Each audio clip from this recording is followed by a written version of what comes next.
So, hello everybody, this is a variation 10 of the Tonspielzeug pattern. You can see inside the notational indication this pattern is voluminous, and actually it's a hybrid, or kind of like the combination of the slug march and the prism-scratch. Yeah, but nearly, or it's similar. And okay, we start first with the demonstration of the practical conversion, and it goes like this here.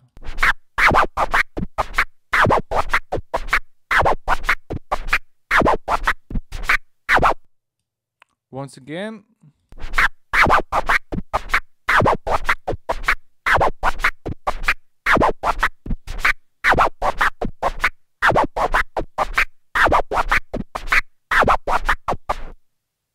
Okay, it's a little bit tricky, and yeah, the rhythmic is interesting, I think.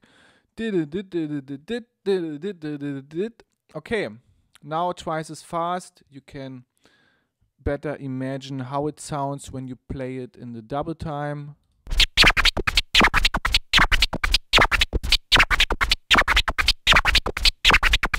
Once again.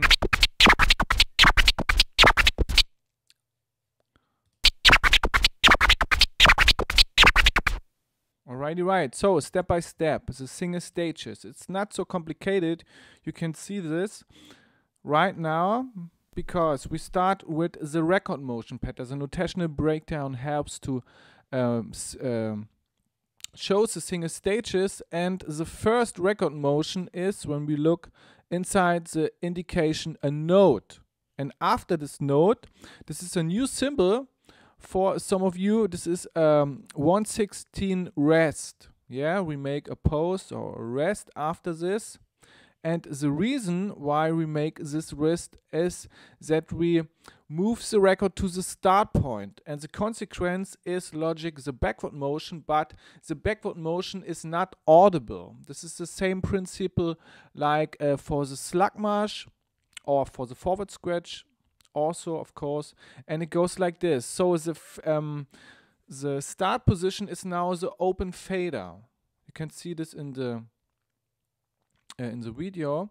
And now we move the record forward like this, zack, in a higher or in a in a little bit higher motion intensity.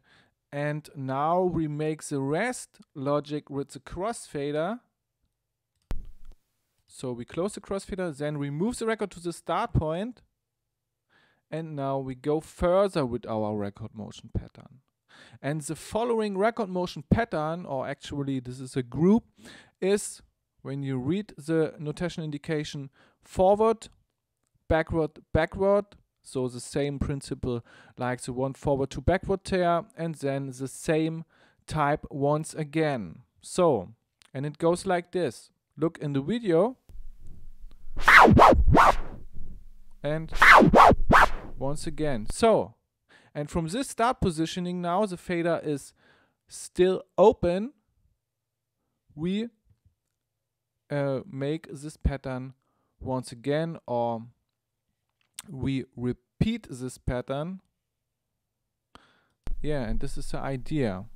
Okay, now the crossfader performance, and as you saw, we start with the open fader. So logic, the first sequence is closing,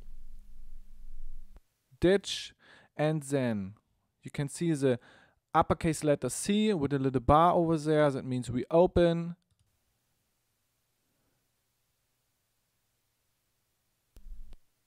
Then close, then open, and now a very famous crossfader sequence of the 2-click flare. Okay, that means closing, transformer click, and then opening. This is the fourth sequence, closing, transformer click, opening. Okay, and when we summate the crossfader sequence, I will repeat them. That means we start with closing the fader, then opening the fader, then closing the fader, then opening the fader, and then the 2-click flare performance. Okay? So, I can repeat the sequence once again. It's helpful to understand the entire sequence on the crossfader because it's a little bit voluminous.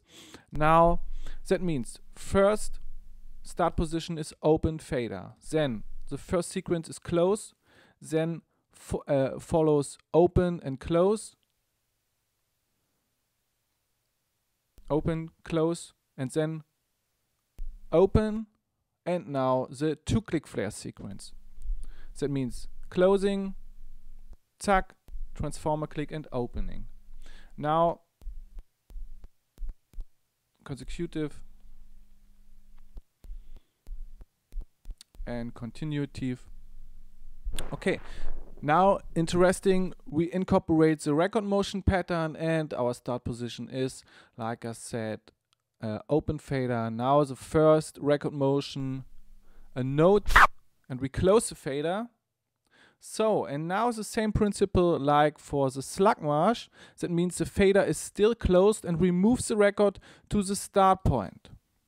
Like this. Now is the backward motion logic not audible, and this is very important for this pattern. So, and now follows an open sequence with the crossfader, and we play a note once again.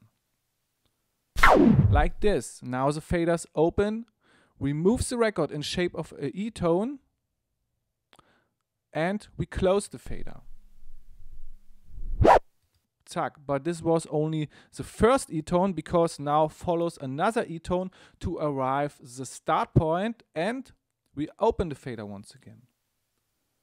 Zack. So now start position is a open fader, and we are here now at the vinyl at our start point, and we can start the 2-click flare performance in combination with a 1 forward 2 backward tear. And this is the first group of the prism-scratch. At the beginning I said this is a hybrid between the slug march and the prism-scratch, and now that's the reason why. That means forward motion, a note, and we close the fader. Now the first E tone, a transformer click, and then the last, the closing off E tone, and we open the fader. Now we are at our start position, and we can repeat the pattern. So once again, the single stages of this big pattern, and I show with my mouse pointer the motion sequences. Now a rest.